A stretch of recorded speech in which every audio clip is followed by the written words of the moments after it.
Imagine if your brand had the power to captivate, to provoke, to create a gravitational pull so irresistible that customers or clients can't help but orbit around it.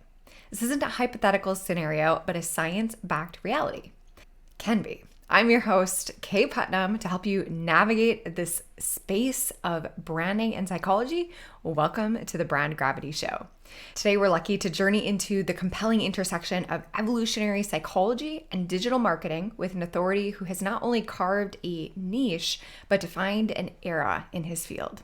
He's mentioned by Forbes as a top 10 online marketing expert and by Entrepreneur Magazine as an online marketing influencer to watch. Our guest today is a thought leader and a best-selling author of 2 books, most recently Unleash Your Primal Brain, and then previously Landing Page Optimization, a book that has enlightened minds in over 6 languages worldwide. He's a dynamic keynote speaker, innovator, and guide who's graced more than 200 events across 4 continents. Meet Tim Ash, the man behind the creation of over $1.2 billion in value for companies like Google, Expedia, and Facebook. For almost 2 decades, he's led Site Tuners, a strategic digital optimization agency that revolutionized user-centered design, persuasion, and consumer behavior in the area of landing page testing. Today, he's bringing us a unique perspective that redefines our understanding of branding and how our brain perceives brands. He not only knows how the digital landscape functions, but he understands how our minds do too. Let's get into it.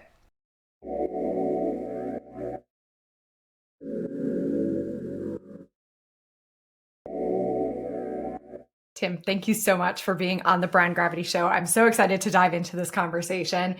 Where to start? Can you talk to me a little bit about the process of evolution that our brains have gone through? What's at play when we think about how we make decisions, how we decide to act when it comes to brain science? Okay, I'm glad you asked. You started with a small question. Right. No big deal. Well, I guess at a high level, there's 2 things that I want people to understand before we get started. One is the rational brain is not in charge. That's our bias. We think that's the highest accomplishment of being a human being. But the fact is, we only make decisions emotionally or instinctually. In other words, if there's not a strong emotional component, then our brain is just giving us options. What is the tiebreaker and what makes us act is the emotions that we have associated with a decision. And so there is no such thing as the rational brain. There's no Mr. Spock out there for all you Star Trek fans. We're all illogical and do things in the spur of the moment emotionally. In terms of the other question you asked, though, is we have to understand where we picked up everything along the way. So I think of the study of evolutionary psychology as retracing the arc of evolution. There's stuff we share with insects. There's stuff we share only with mammals. There's stuff we share only with primates. And at the end, there's this bizarrely human stuff that we tacked on at the end. So it really depends on which part of the brain or which part of our evolutionary inheritance is operating at the moment. And you have to understand that whole arc. That's fantastic. And I feel like we could just end the interview there. It's like humans make decisions emotionally. And that's the one thing that I've been trying to convey to people pretty much for my entire career. So I love that you are reinforcing that fact. Oh yeah. Hey, I'll give you a quick example if it's okay. Yeah, that would be great. So there are judges in Israel that would be granting people parole in criminal cases. And turns out that the highest chance of getting parole is either right after breakfast or right after lunch, when their blood sugar is high, when their executive function still has a little bit of reserve. So don't go there, or if you're scheduled at the end of the day, your chances of getting parole are almost 0. And if you ask an Israeli judge, like, hey, how do you make parole decisions? Well, it's based on my blood sugar. I mean, none of them would admit to that, right? But there you go. Yeah. And these are people that are highly trained to look at the facts. Logical, fair-minded people with lots of training. Yes. Yes. And they are still susceptible. Okay. So for us entrepreneurs that are building brands, you spoke about in your intake that brands serve as a purpose to help us be tribal and then also to polarize. Can you touch on those 2 things? Then we'll dive deeper. Sure. Well, the way brands aren't something new, they're something in our modern society, but what do they really do is they signal our participation in a particular tribe, like Apple people versus, iPhone people versus Samsung. Which one are you? Are you an iPhone person? Apple. Yeah. Okay, there you go. Now, if I say, let's trade that for my Samsung Galaxy S23 Ultra with the pen and everything, what's your answer? No, I just can't No, do it's it. not It's just not no, even. it's probably hell no, right? Yeah.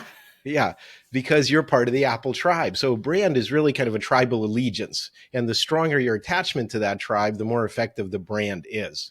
So you have to have things your brand stands for and definitely things that it stands against. So that inherent in that is this polarization. We evolved to be part of tribes and survive against other tribes. So if you're not really, really loyal to your tribe, and transmitting their cultural package and being a good team player, then the tribe won't survive. That's the evolutionary roots of it. I So love branding is that. just a special case of polarization and tribalism. Ooh, I can't wait to dive in deeper. One of the things that I hear sometimes from especially entrepreneurs that are getting started, they're like, well, I want my brand to appeal to everybody. And Sorry, yes. that was literally an LOL moment for me. So that doesn't work because we're missing out on that like primal instinctual need to belong. And like you mentioned, that requires standing against, which is really interesting. I've never made this connection before, but I know as a human that I pay a lot of attention to the things that I don't agree with. I also know that there's this thing called loss aversion, and I might be grasping at straws here, where humans, we stay away from pain more than we race towards the things that we desire. I wonder if those two things are related. Oh, absolutely. Well, so that's where polarization comes from, is the fact that we focus on the negatives of other Yeah. people in a way. There's about a 2.5 to 1 bias, depending on the circumstances, where we're tuned to threats to our survival or things that'll decrease our chances of survival compared to upside. So let me give you a quick example. Let's say I say, okay, Kay, you have to have this operation. You come into the doctor and there's two different doctors and you only get to hear one of them. And the first one says, yeah, this is routine. 98% of the time, nothing goes wrong and your symptoms will be gone, but you have to have the operation today. Okay. What are you thinking? Yeah. I mean, Pretty good. sounds Okay. reasonable. All Yep. right.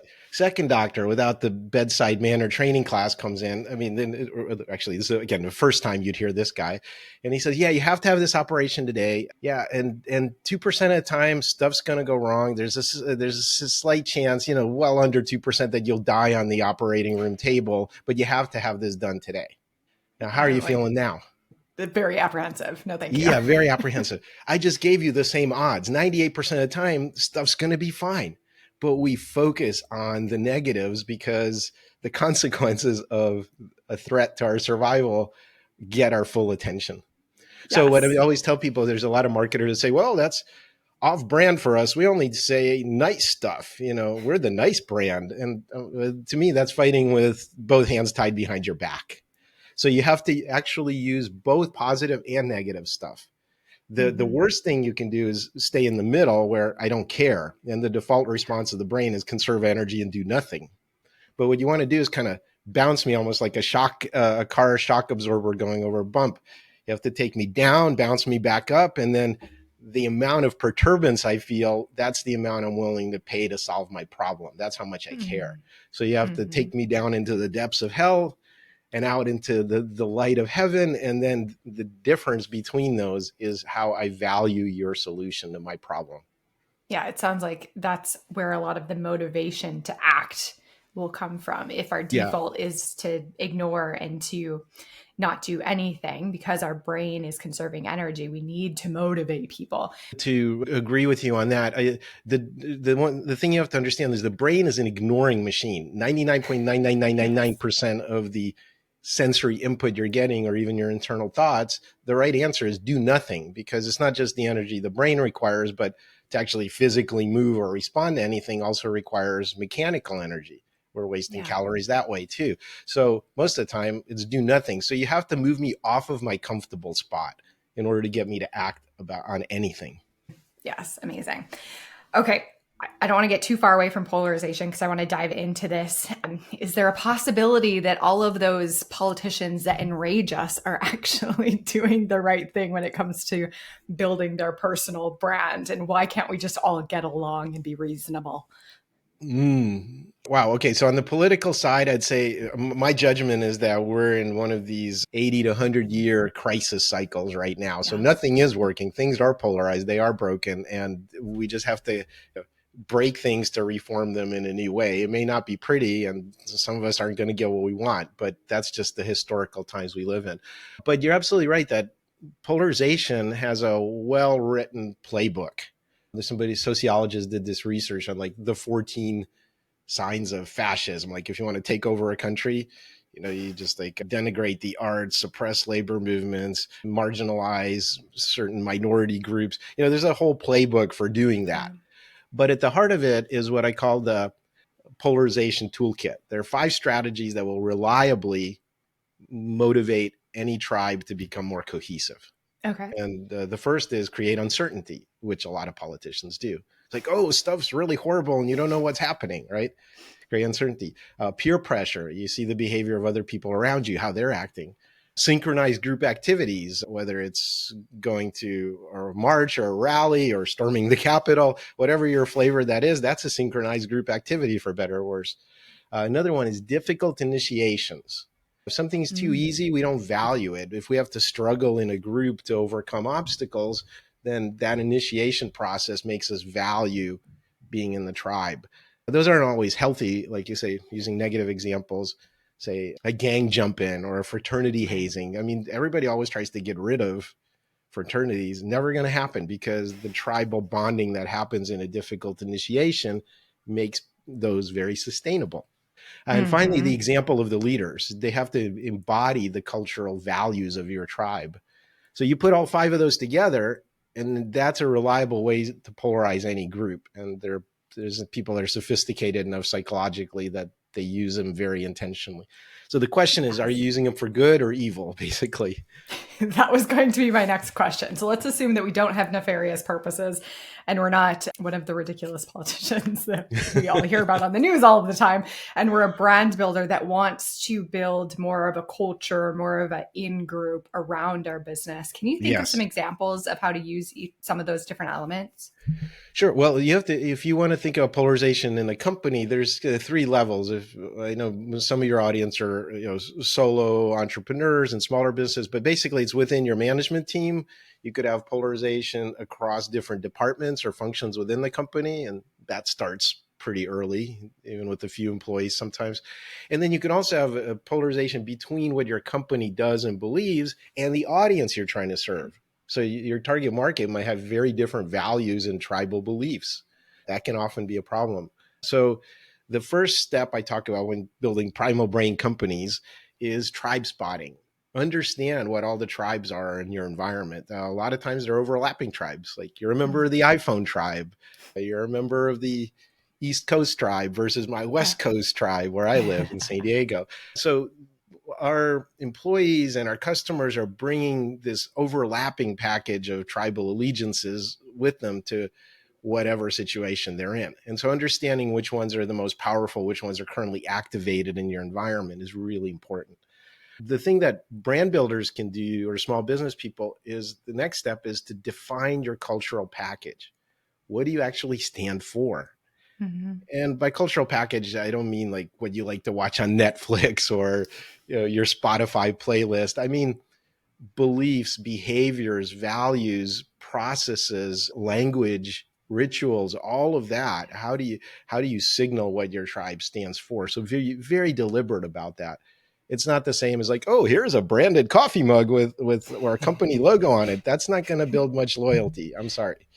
So, and then when you're defining what you stand for in that cultural package, you also have to define what you stand against. And Yeah. that's not optional. I just want to make that clear. Polarization is not optional. But if you understand it, you can turn it into an ally. So you have to define the out group and what you stand against as well.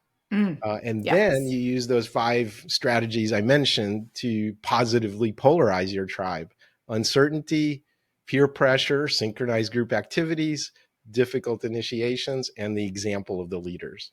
Combine Mm. those into one super bomb of positive polarization. I like that phrase. I think that should be a keyword for you. Positive polarization is exactly what we're talking about. How can we create that magnetism, especially between a brand and the people that we serve? How can we bring them into our world and help them feel like they belong to something and that we have the same set of values. Yeah, and that basically means signaling like I get you. And right now in the modern world, we have the ability to go across all geographies and reach out to small niche audiences. I think that's the only hope of a small business. You can't build a mega brand like Disney or Sony or Coke anymore, but you can say for I serve divorced single moms that are going back to school mid-career that are struggling with work-life balance. Boom. Okay. Like if that's your tribe, then you wave the banner and say, follow me. And I understand your problems and I've overcome them. And I want to share this with you. Come on my crusade with me. That has a lot of power. So the power of niches and being really clear about what you stand for. Everybody else, don't try to expand your brand to be that everything you talked about earlier, Yeah. to include everyone. Repel people that are not in your tribe. You have to only focus and care about a very tightly defined tribe. Yes. One of the exercises that I make every single one of my clients do is what I call the I believe exercise. And it's Mm-hmm. exactly that. It's you need to get crystal clear about those unique points of view that your brand are going to embody. And they don't necessarily just have to be about your widget, it can be what you believe to be true about life or success or relationships, Yeah, etc. well, for example, I use REI as a well-known consumer brand. I mean, they're about the outdoors. Well, that implies that you have to still have a planet and an outdoors to go out into. That means you're probably going to be ecologically motivated and care about climate change and the climate crisis. So they're really building a tribe around the values that they believe in, and not about selling overpriced carabiners or ski goggles, right? Yep. Yeah. They have that famous ad campaign where they literally told people, do not buy this jacket if you don't Yeah. absolutely need it, which is wild. Amazing. Amazing. Where to go next? This is fascinating. I would love to hear it, especially in the process of either writing your book, Unleashing the Primal Brain, or developing research since then. What has been one of the most counterintuitive or surprising things that you've discovered about the brain? Well, one of the most surprising, I think, personally useful things that I ran across was the importance of sleep. So I actually have a chapter in my book, Unleash Your Primal Brain, about sleep and its evolutionary reasons. And I think that what most people don't understand is that if you want to have a good life, sleep is daily life support. Like most people say, exercise, diet, and sleep. And sleep comes in kind of like this distant third. And it turns out that we have, because of the way we evolved, the most intense requirements of our brain. It burns a lot of energy, does a lot of sophisticated things. We need lots of sleep. It's not optional. So if you want to read people's emotions properly and not be paranoid or aggressive, if you want to solve complex creative problems, if you want to learn new skills, whether they're physical or mental, all of that requires a solid 7 to 9 hours of sleep. So that's my number one personal tip by far. I am such a advocate for sleep as well.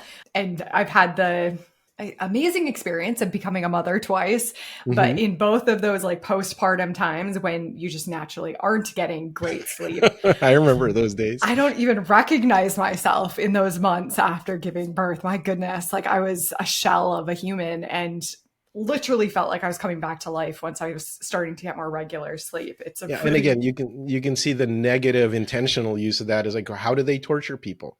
Sleep yeah, deprivation. They play loud yes. music. They blast the air conditioning. And then your mind breaks down. You go insane, and then you're very susceptible to doing whatever they tell you to do. So it's basically Yes. what kids do, only unintentionally. Yes. Yeah. And speaking of hard initiations and lack of sleep as a way to create uncertainty, my husband went through Ranger school when he was in the military. It's like textbook. Like I'm Yep. seeing all of the science behind all of the reasons why they do those things. A follow-up question, and this is more of a personal question, personal applicable question, I think, than necessarily brand building. But if we find ourselves in those situations where our decision making faculties are reduced because of a lack of sleep or other stress, do you have any advice for tapping back into that logical part of the brain to make good creative Well, decisions? again, the logic part isn't the one that makes the creative decisions. I want to be Yeah, super clear on thank that. you. So Yep. all the logical part of the brain can do is give you options. And in any moment, there's literally an infinite number of options. I can Mm. pick my nose, I can scratch my head, I can do all those things at any given moment. I choose not to because they have zero emotional, it was saliency or importance to me. Yeah. So again, there is no logical brain. I just want to be clear about that. Thank you. We prioritize any actions based on our emotions and instincts and the emotional Mhm. strength of reaction. The other thing I would advocate is two things: the start of the day and the end of the day. From a personal effectiveness standpoint, at the start of the day is when you should do your most difficult stuff.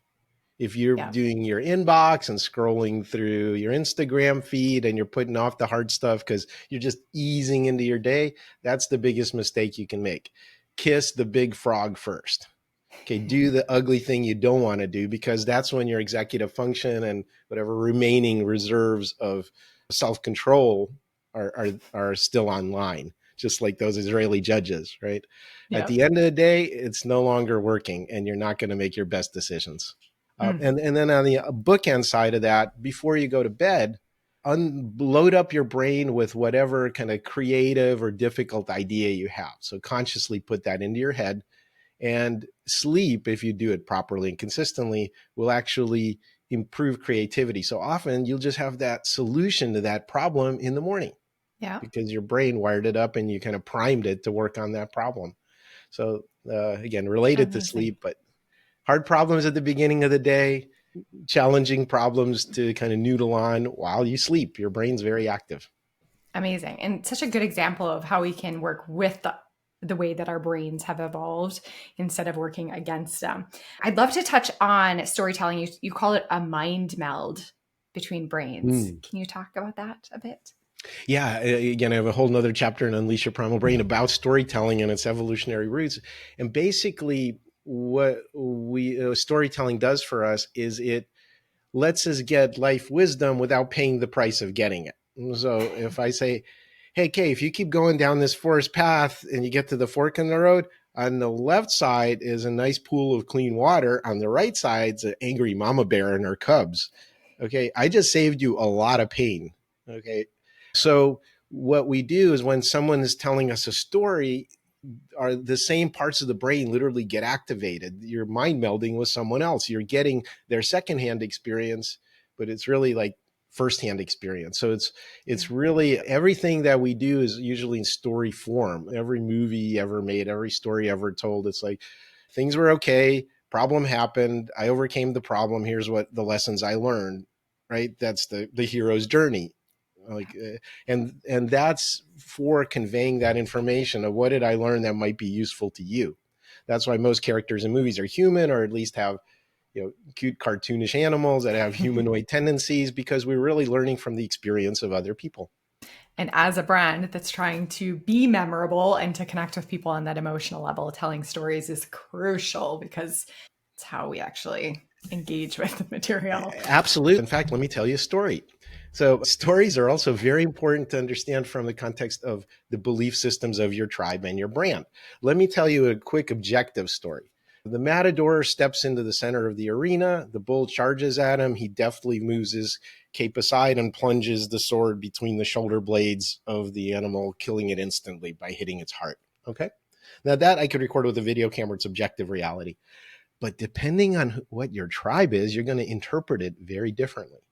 So if you're from Spain and you have this, it's about tradition, it's about man versus raw nature, it's about impeccable discipline and training, all of honor, all of these good things, right? If you're from PETA, people for the ethical treatment of animals, that story is about murder and torture of animals and people paying to watch this sadism, and it needs to be stopped immediately. Yeah. Same exact story, but you better be telling it to the right audience. Yes. Thank you for showing and not just telling. That was such a powerful example of how that works. Last question before we kind of wrap up here with my final two. Can you speak a little bit? I think this is also in your book about how the brain learns and remembers. How can we tap into that as a brand to work with the Mm. brain? Yeah, so memory. First of all, just a quick aside: memory is not infallible. There's no Black Mirror episode where you could do a whole life rewind and remember everything in detail. Not only is the brain an ignoring machine, it's also a forgetting machine. It flushes most of the stuff that happens during the day because it's not relevant. So sleep is a huge part of consolidating memories. But the things that are most likely to be remembered in the longer term have several qualities combined. One is novelty. If this is new in my experience, if it's the same old, like tying my shoelaces, I've done that thousands of times. I'm not going to remember that I did it this morning. The other is strong emotional reactions associated with it. Again, you can see why you need the emotions to cut through the clutter. And the third is a multisensory experience. So as many senses you can engage because they're fused from different directions inside the brain and kind of consolidated from several different angles. So the example I like to use is, do you remember the first time you went on a roller coaster? Assuming Mm-hmm. you've done that. I mean, Yep. multisensory, unique, and strong emotions, right? All of those are Yep. combining. You're not going to forget that. Even now, you can conjure that first roller coaster experience Yep. probably. And so, as brands, we should go out of our way to make sure it hits all that. So, multisensory, strong emotions, and novel, new, something that I haven't seen before. So, surprise should be a big element of any brand impression. Amazing. Amazing. So for those like me who are at the edge of their seat and just like soaking up every example that you're giving, where can they find more of this?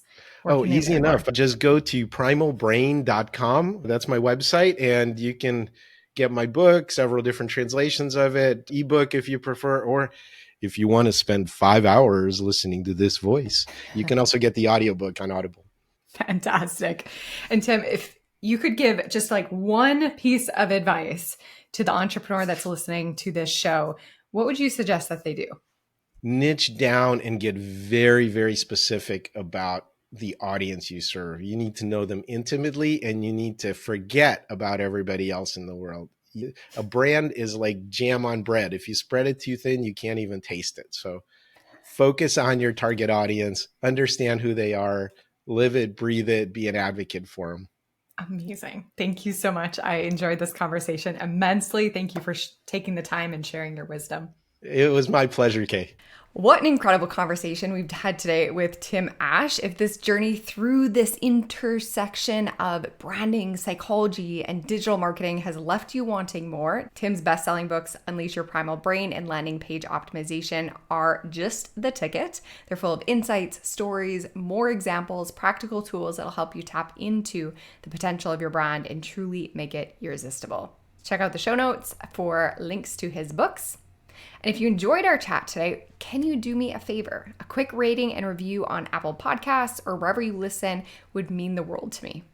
It takes just a minute and it makes a huge difference in helping other smart humans like you find us and join in on these powerful conversations. Thank you for being here, tuning in, keep building your brand, and I will see you in the next episode.